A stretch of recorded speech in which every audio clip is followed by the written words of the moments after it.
Inner Voice, a heartfelt chat with Dr. Foojan. Are you a psychotherapist looking to enhance your practice? The Awareness Integration Therapy developed by Dr. Foojan Zeine is a comprehensive guide to the principle and techniques of this powerful therapeutic approach. Join the growing community who have elevated their practice and expanded their skills by embracing Awareness Integration Therapy and witnessing its life-changing impact. Order your copy on Amazon now. Do you wish to wake up one day and hit the Life Reset button? Life Reset, the awareness integration path to create the life you want by Dr. Foojan Zeine, helps you navigate crucial life areas, heal the past traumas, and cultivate fulfilling relationships and careers. Life Reset is your guide to a profound journey to reshape your life. Grab your copy on Amazon or Audible now and embark on a path to a more joyous and fulfilled life. Welcome to The Inner Voice, a heartfelt chat with Dr. Foojan podcast. I'm your host, Dr. Foojan Zeine, a psychotherapist, an author, and the creator of the Awareness Integration Theory. I'm so thrilled to have you join us today for what promises to be truly an insightful discussion. In this episode, I chat with Robert Dilts, the founder of Dilts Strategy Group, has a global reputation as a leading coach, behavioral skills trainer, and a business consultant since the late 1970s. Robert has been a developer and author, trainer, and consultant in neurolinguistic programming, NLP, a model of human behavior and learning and communication, and has provided coaching, consulting, and training worldwide to various individuals and organizations. In May 2018, Robert was honored with a Lifetime Contribution Award by the Association of Neurolinguistic Programming. He is the co-developer of the Success Factor Modeling, a process and a method to identify and transfer the critical success factors necessary to promote effective entrepreneurial activities within both new and traditional companies by analyzing crucial patterns of business practices and behavioral skills used by successful individuals, teams, and companies. Robert has authored numerous books and articles about success factor modeling, including Next Generation Entrepreneurship, Success Factor Modeling, Volume 1, Generative Collaboration, Success Factor Modeling, Volume 2, and Conscious Leadership and Resilience, Success Factor Modeling, Volume 2. Robert Dilts is also a co-founder of the International Association of Generative Change. With Dr. Stephen Gilligan, the purpose of the IAGC is to bring principles of generative change to multiple professions throughout the world. Today, we will be discussing his latest book, Sleight of Mouth, Volume 2, How Words Can Change Your World.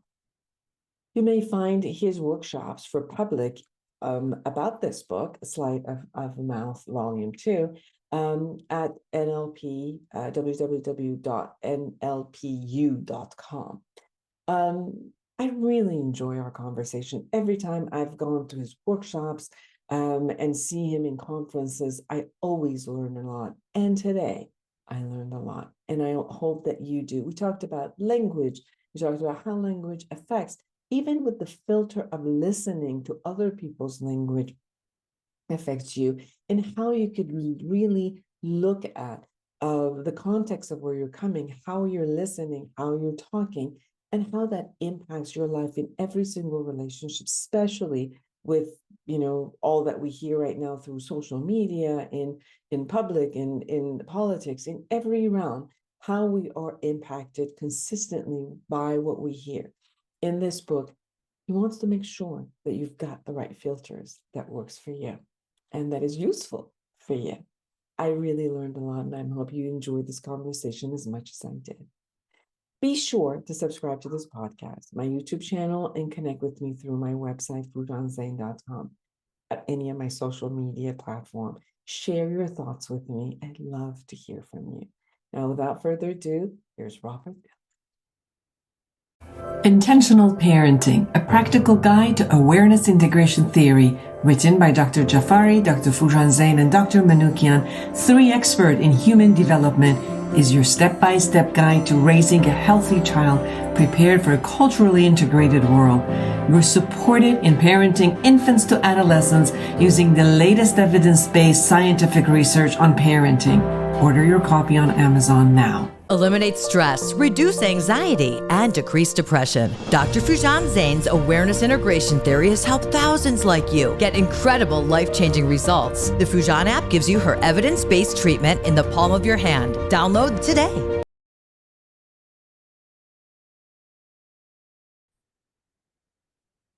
I am so excited to have Robert Dilts with us today. Thank you so much for taking the time to be with us. Great pleasure, Foojan. I'm too. I'm very excited about this as well. Looking forward to this. I've known you for so long. I come to every evolution of psychotherapy or anything that any of the conferences that Ericksonian, the Milton Erickson Foundation puts in, and you were there. I always learn from you. I run to your conferences. Usually the room is packed and you are up there walking, teaching, and creating excitement with the information that you offer. And I think it's such a breath of fresh air every time that I come and see you. So I just wanted to share that with you. Thank you. Thank you. I'm glad that it has that kind of impact. Yes. So today we're going to talk about your new book, which is a volume 2 of a book that you've had before, Sleight of Mouth, volume 2, How Words Can Change Worlds. And, I know that your first book, Sleight of the Mouth, it's been really successful in, to sharing all of that. What brought this incentive to have volume 2? What's the difference?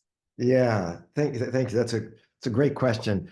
And so I wrote volume 1. I realized that was published 25 years ago. So it's been 25 years. And so why after 25 years, volume 2? And I think first of all, just the whole idea of sleight of mouth, what that means is, it's obviously a play on words. It's a play on the term sleight of hand, which means, where you use physical dexterity to do some kind of create an illusion. That's what sleight of hand is about. Sleight of mouth is sort of similar, that you can create this idea of creating worlds through words, is that, the way in which we talk about something, the kind of language that we use will determine the way that we perceive something. And I think more and more, especially, since in the last 25 years, 25 years ago, the internet was just barely starting. We did not really have any kind of social media. Today, you've got, we're deluged with all kinds of information coming from all kinds of different places. And we live more and more in a world of what I would call a sort of groundless reality. And what I mean by groundless reality is we have all this information. Sometimes we have to make decisions about things, and we have no direct experience of it. And especially, when we have these possibilities of things like, deep fake, we're caught in these algorithmic bubbles where we're just fed more and more of the same stuff that we already think.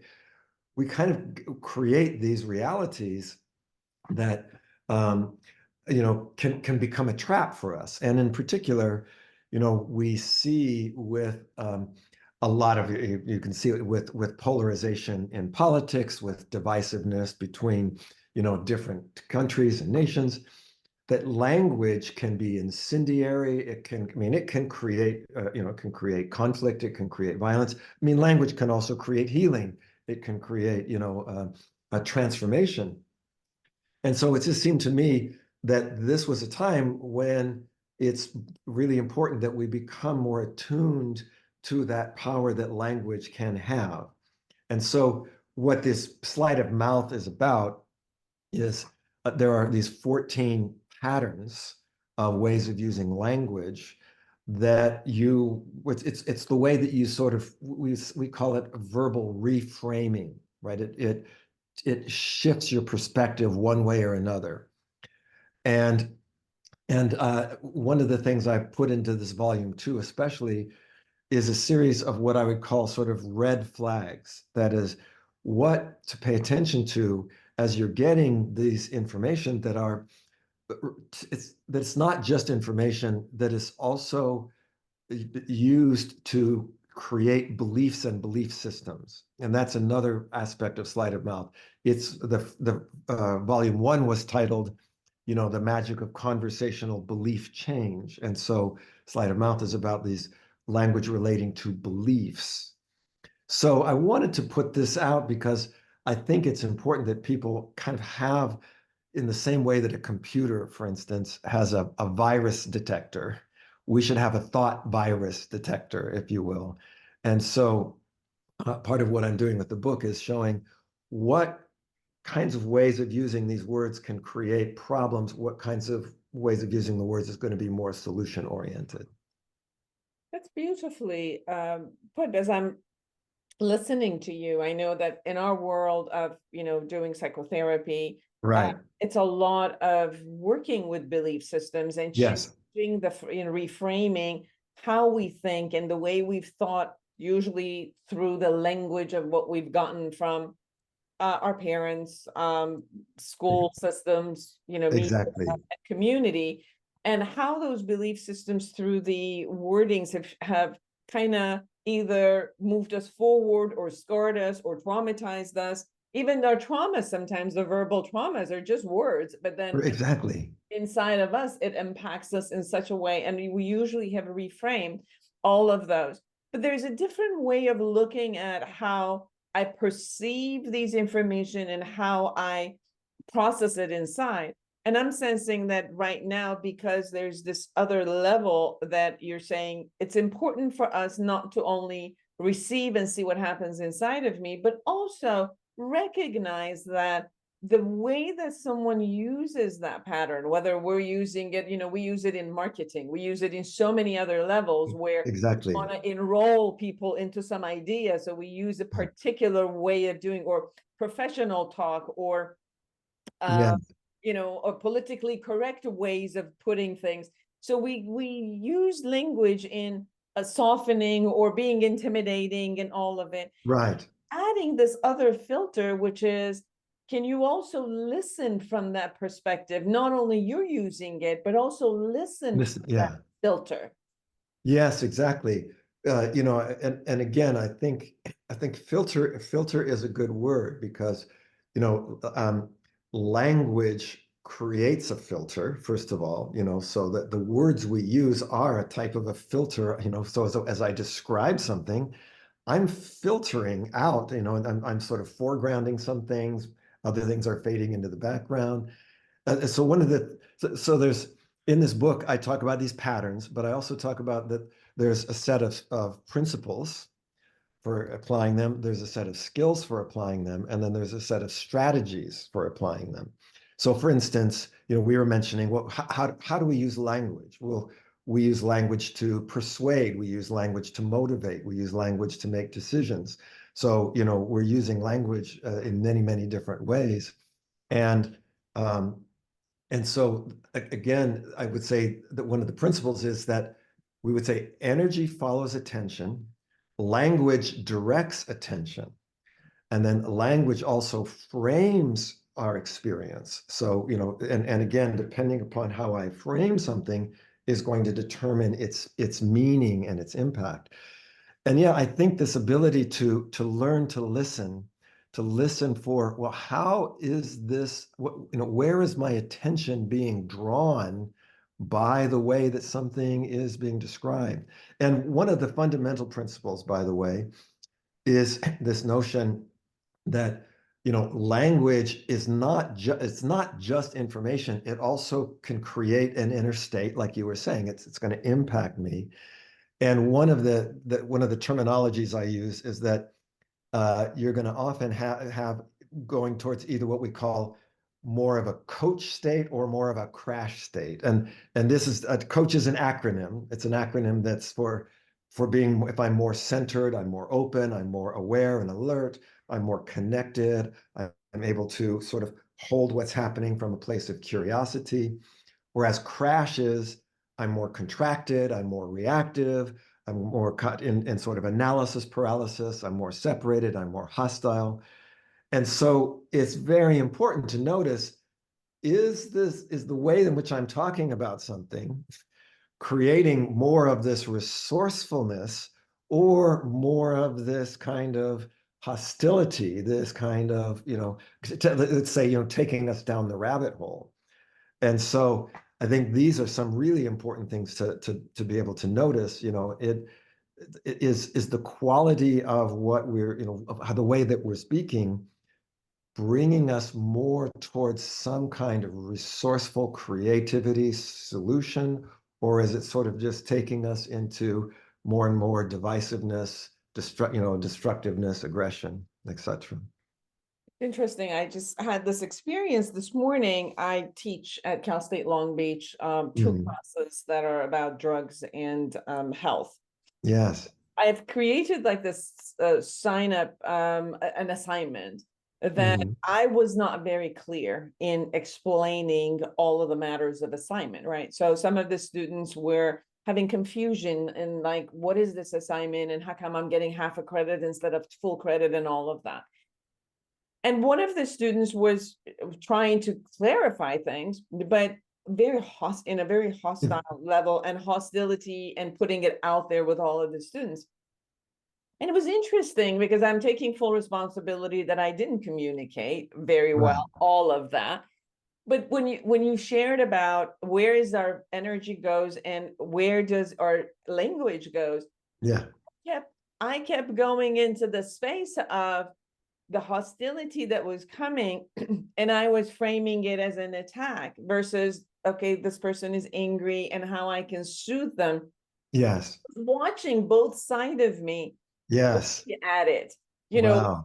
one part being offended, and I needed, kind of like myself in that way, and another part wanting to care for her, and all of them, and these both parts were dealing with different angles of her conversation. Exactly. Yeah. And added together. And at one point I also saw that as I was sharing my, like, I'm sorry that this is happening for you, and I can do it this way, that I was also coming across as, my love and understanding was coming across as, oh, there's a weakness here where the other person can kind of like perpetrate more like that way. And it's like this balance of, how do I become, how am I loving and powerful versus loving and showing up as I'm bringing myself down.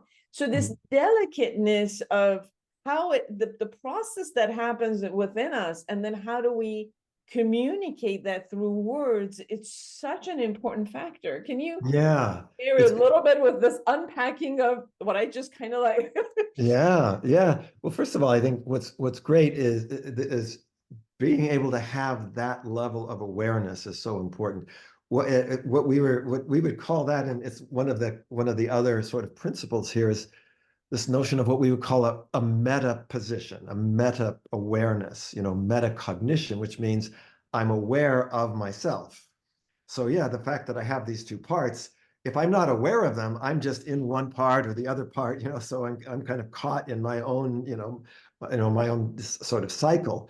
But if I can have that sort of awareness, then I can begin to say, oh, that's interesting, and I then begin to have a choice. And I think that's what's key here, is developing the degree of awareness that's necessary to be able to actually choose. My background is in this field, neuro-linguistic programming, right? And linguistic is very much about the language aspect.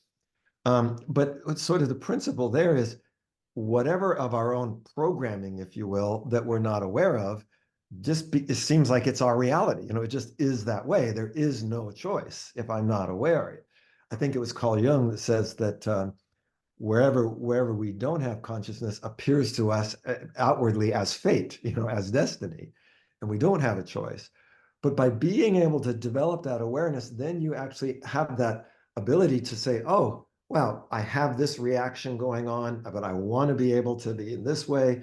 But if I'm too much this way, then I'm opening myself to attack. So that is already, just fantastic. And I like what you said. It's like being able to unpack, our own experience And what that really gives, as I said, is this dimension where now I'm in charge of my life.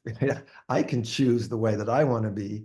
It's not that I'm just reacting to this person's hostility, that because then they're in charge, right? It's their hostility that's the thing that's in charge rather than me. And I think that that was just it's just such a great example, and it's a good example of why I wanted to put this book out. You talked about neurolinguistic, and I think a lot of people are interested in Yeah. that. And you have created the neurolinguistic programming university. Yes. You're when as I've followed you for so many years and I've watched your work, it's gone into so many different beautiful Mm. layers. You also Mm. with Dr. Stephen Gilligan, Gilligan, yes. adore him also. Yes. I've watched you guys created the International Association of Generative Change together. Yes. And the concept of coach and crash, also I've read it in your books together in that realm. Can you share a little bit about why neurolinguistic programming is so important, and in the way that I've watched you share about how to bring this into creating a successful life, not only successful businesses, but Right. in successful communication, in successful relationships. And as I've watched you, you're one person who's always moving your body, and your Mm. body is gearing, and you're gearing your body, and you're using Yeah. full body, not only in shifting your own state, but also to communicate fully. Yes. Yeah. And I see that all as part of the NLP. Can you share a little bit about that dynamic? Sure. Yes. Well, first of all, of course, NLP, so that the neural part has to do with our nervous system. And one thing, as you were just pointing out, the nervous system doesn't stop at the neck, right? It goes through the body. And there is, and our intelligence is not just in the head. Yes, there is a cognitive intelligence, but with Dr. Gilligan, we also like to talk about the notion of a somatic intelligence, right? There's a somatic intelligence is there is an intelligence in the body that you get access to by moving. And so one of the things that we do in the generative change work is, we say that there is body, of course, we all know there's body language, but that body language is also a stimulus for a kind of also of intelligence. And so oftentimes if somebody's talking about something, we'll say something like, can you show that with your body? If somebody says, oh, I'd like to have more freedom. Well, show me what that would look like with your body. Oh, like this. Um, and so I think activating that gives you more connection to more possibilities. And this idea of generative change means you're able to creatively, I mean, generativity is typically about creativity. It's a particular kind of creativity, which means it's something that I'm doing that I haven't done before, right? It's something that's new. And we like to point out that in our today's world, as we think about just having gone through, years of pandemics where we had to change things, we have new technologies where we have to deal with new issues, new problems. So we need to be creative in this way. And certainly one of the most important accesses to that creativity is through our body. So that's sort of the neuro part. And then, of course, we've been talking about the linguistics and how verbal language and the body language together are even sort of more impactful, both for ourselves but also for others. And then, of course, the idea of programming is that we're putting these things together in different ways. As we were just talking about in terms of language, the way in which I'm talking about something is determining how I'm perceiving it, which is going to determine how I react to it. Um, and again, this idea that if I am not aware of that programming, I'm essentially just reacting. I have less choice. If I'm aware of that programming, then I'm able to determine, is this the program I want? Is this the direction I want to keep going? And if not, what can I do about it? So So in the generative change work, we talk about these three intelligences: cognitive intelligence, the somatic intelligence, and then what we would call a field intelligence. Field intelligence is interesting because the idea of a field means it's something that is generated through my interaction. So in other words, between us right now, Foojan, there is a kind of a field where I'm thinking things and having responses because of questions that you asked that I would have never thought of without this interaction. And that as we develop a kind of a connection and rapport, there's another intelligence that's not just my intelligence or your intelligence. It's sort of our intelligence that sort of emerges out of this. And I think that's where we say that things can become very generative, is through that sort of quality of interaction. So I think this is important today because how do we say, a lot of our old solutions are clearly not working. The old ways of doing things are not working. We've got, problems with climate. We've got problems with, aggression between nations and between, political parties. We need to do something new and different. And I think this is what something like generative change and NLP can give us more insight into. So when let me first of all share the book. Is Yes. Light of Mouth to How Words Can Change Worlds. Yes. So as we look at the condition that the world is, and one of the things is the social media, where it starts with something, and then with all of the everybody having the ability to share and put something in it, like you said, it just explodes in a Yes. fun way. And unfortunately, because it explodes in that way, it appears to be true, not necessarily that it is, but Yeah. if you're consistently hearing the same thing over and over again, and it's coming at you because of the algorithms that come back at you, for some reason, it appears that, oh, if I hear it long enough, if I hear it from other people, if Exactly. other people agree with it, then it must Exactly. be true. Yeah. So when you're sharing about the filters of having, and what is it that I'm really looking at, and how can I separate this concept, Yes. as it just comes at me in every, Yeah. and it's funny because if social media just explodes with something, then the respectable media at this point also goes and picks it up as news, and then states it to us. Yeah. At one point, we're not even sure anymore if, Yeah. where is this new idea or the news is coming, because Exactly. now it's all intertwined. Like, not Yeah. only that some people are journalists, now everybody's a journalist, and Right. get Right. enough hoopla, and hype around that. Yes. For some reason, you create credibility for yourself. As you were sharing about this book, giving us the listening skills with Yes. that language also, what do you suggest? Well, so yes, I think this first of all, this is exactly what I was talking about, this idea of groundless reality, where, okay, I hear this is all the stuff is coming. I don't have my own direct experience. I'm getting like secondhand, third-hand experience. And as you say, reality then, because I can't ground it in my own personal experience, it's then more how much does it resonate with anybody else's, right? So that, as you say, the more people that seem to agree with it, then that makes it real, whether or not it's actually physically real or not. And in some ways, one of the points I make is that at a certain level, then reality is not so much the important thing. It's what is it creating? It's not so much is it real about the present or the past, is it what is it creating in the future? What is it creating in me? So, and this is what beliefs are about, by the way, because first of all, when we believe in something, it's not only about that I believe that it is happening or did happen, it's that it could happen. So beliefs are actually how we create our future.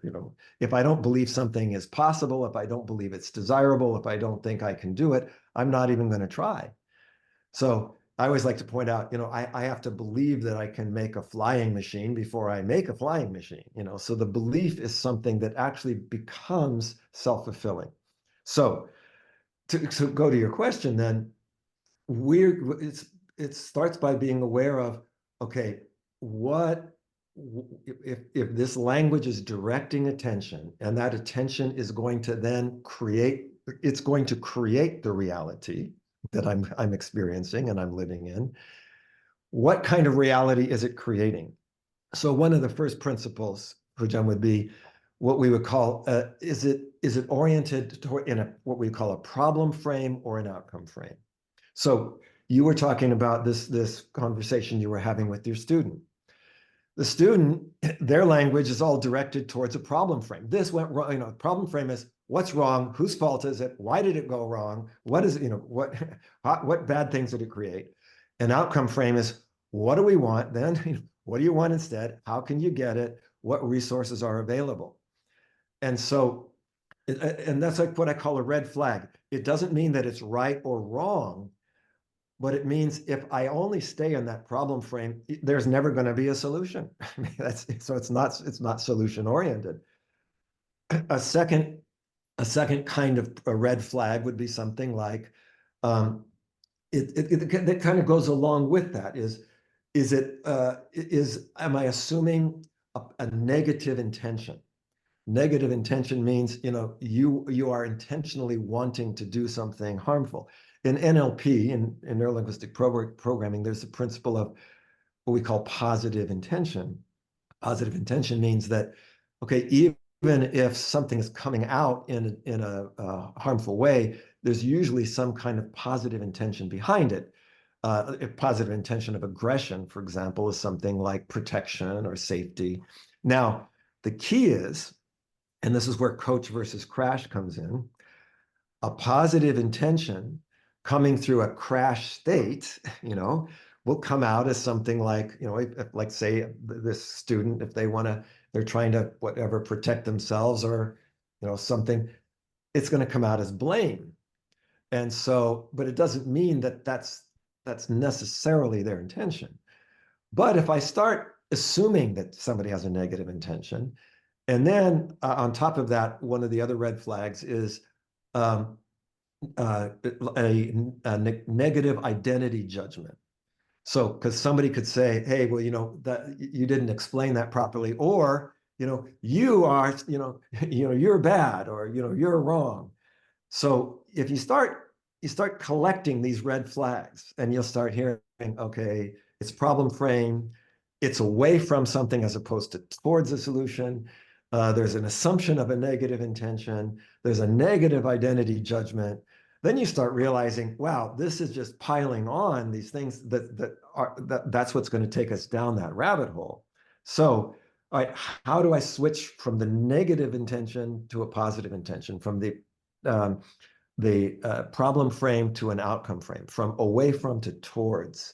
And it was very interesting because even in your own, when you were describing that, you're describing sort of one part of me is in this problem frame, you talking to me, and the other one is, okay, let's find out what's a solution here. Where can we go towards? And then I think being able to have that awareness and then saying, okay, I choose this one. I'm going to choose this. But I was thinking maybe there's one other bit here in the generative change work. We talk about the importance of these three archetypal energies. One is sort of strength or fierceness, and that's the part of you talking to me. Then the other is softness, right, or gentleness. Sort of one is more yang, one is more yin. And then the third is playfulness, and big part of it, of successfully dealing with a situation, any situation, but the one you were talking about, for example, is I've got to have some, I've got to have some of this strength here. Otherwise, you're vulnerable. But I've also got to have the openness, softness. And then it could be interesting, say, okay, how can I bring in a little playfulness? And that's also where language comes in. And by the way, one of the things that I point out in the book is that the patterns themselves, these verbal patterns, are not simply a linguistic recipe.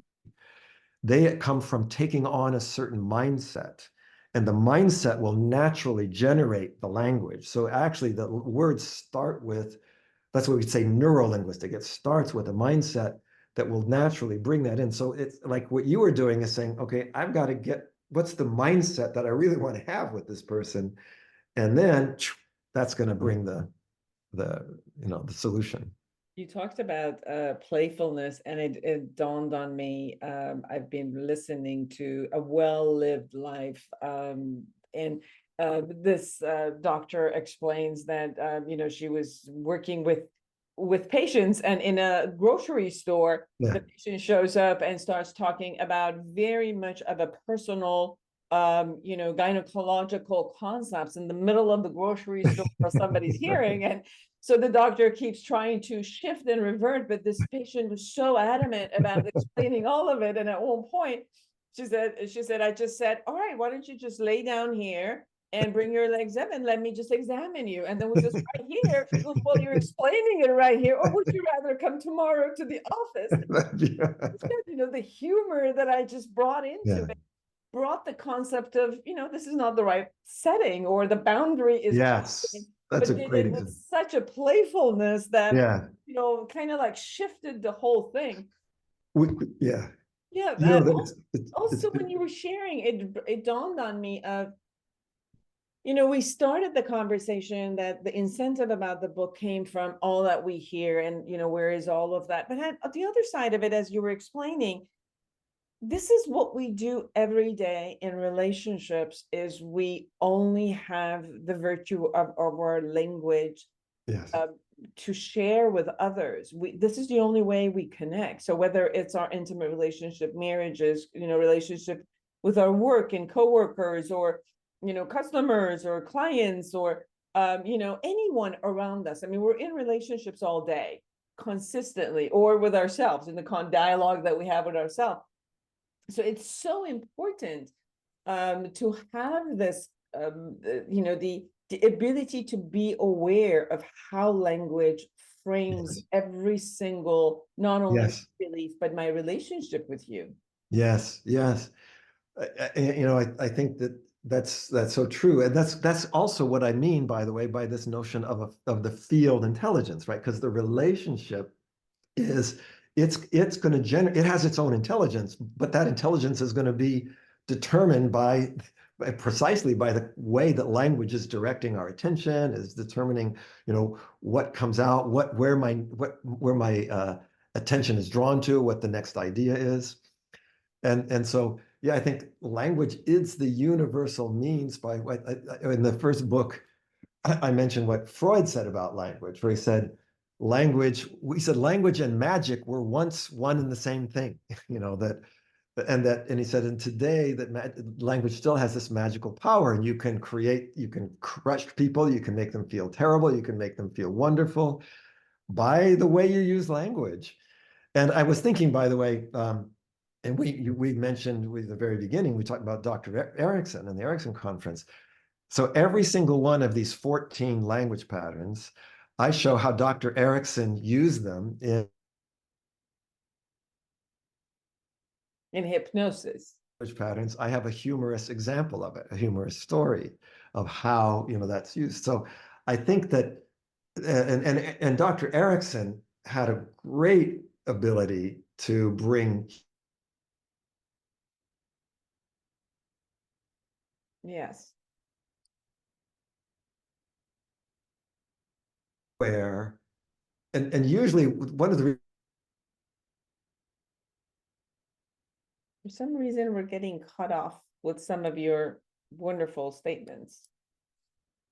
And that's what makes it funny. It's the way that the language is directing your attention. So yeah, I think that capacity to again develop that awareness, and I think you said it well. It's the awareness, okay, what's the language I'm using? What impact is that having on me? And what impact is that having on the way I'm relating with others? And what's happening for them? then we are sort of, I guess we could say we're in the driver's seat. You know, we're not just being programmed. You know, we are able to, again, coming back to this notion of to choose. I like that. You know, the title of the book you were talking about. You know, the life well lived. I can now live well. I can live my life rather than sort of the programming that I've received. Yes. Yeah. In you also have the let me see, it's called the success factor modeling. Right, success factor modeling, yes. Yes, and you talk about this notion of the mindset and then action and outcomes. And Right. as you were explaining, I also saw that, for example, one of the things that I say to myself that I've learned is as I'm going through the thought process, and I hear myself, then I say, is this useful? Yes. And is it useful usually has an outcome in mind. Like I have an Yes. outcome that it in the mind. Yes, if I want to Yes. create war, you know, coming at it, would it be useful? Yeah, if my intention is creating war, absolutely. You know, Yeah. being upset and yelling and screaming and, you know, returning the favor of the blame would probably get me to that war. But Right. the question of is this useful, Yeah. it becomes an interruption to me. Is Yeah. almost like you said, taking me from one state to the next state, which, Yes. okay, let's look at, is this useful for where I want to go, for the future that I want to generate and create? And these Yes. of interruptions, it seems like it shapes the way that we reframe things and then Yes. from one layer to another.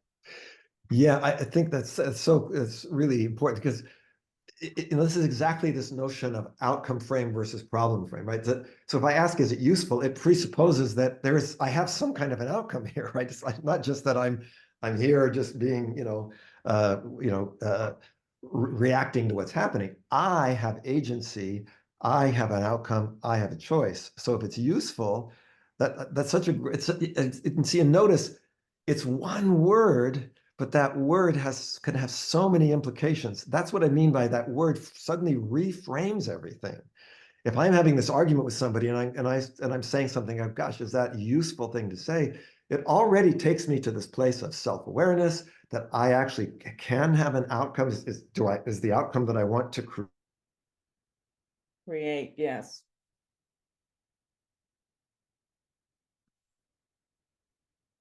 Yes. such a pivotal thing.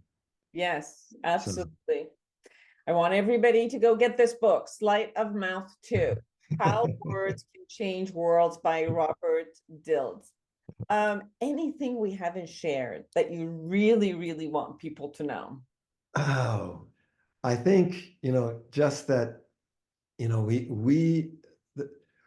we can make a difference in our world. I think this is the one thing that is maybe is the one thing I would really want to say, that when we begin to recognize that we do have choice, then we begin to realize that we can, make a difference. We can be a difference that makes a difference.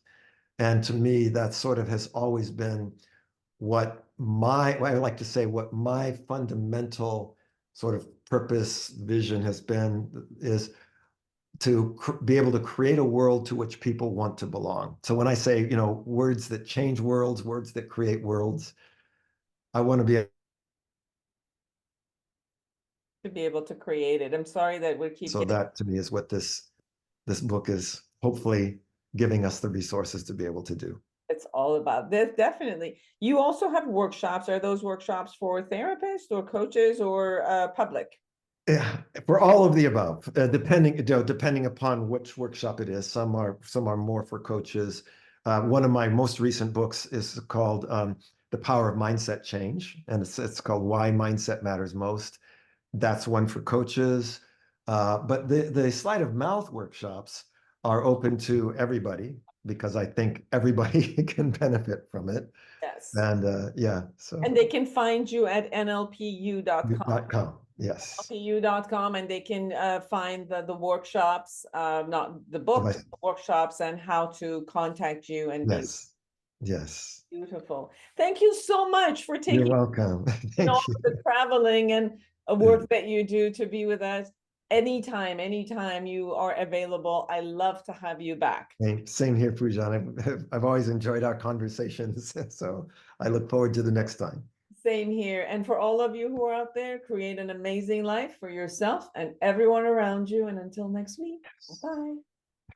Are you a psychotherapist looking to enhance your practice? The Awareness Integration Therapy, developed by Dr. Foojan Zeine, is a comprehensive guide to the principle and techniques of this powerful therapeutic approach.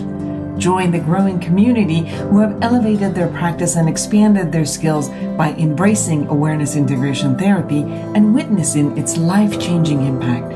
Order your copy on Amazon now. Break free from the forces holding you back. Get the life you deserve. Eliminate stress, reduce anxiety, decrease depression, and start living your full potential. Thousands have used Dr. Foojan Zeine's Awareness Integration Theory, an evidence-based behavioral health breakthrough with incredible life-changing results. Getting rid of past trauma, having fulfilling relationships, increasing earnings, and living their best life. Now, the Foojan app is available to everyone. The app is Dr. Foojan Zeine's Awareness Integration Theory in the palm of your hand. Download the Foojan app today.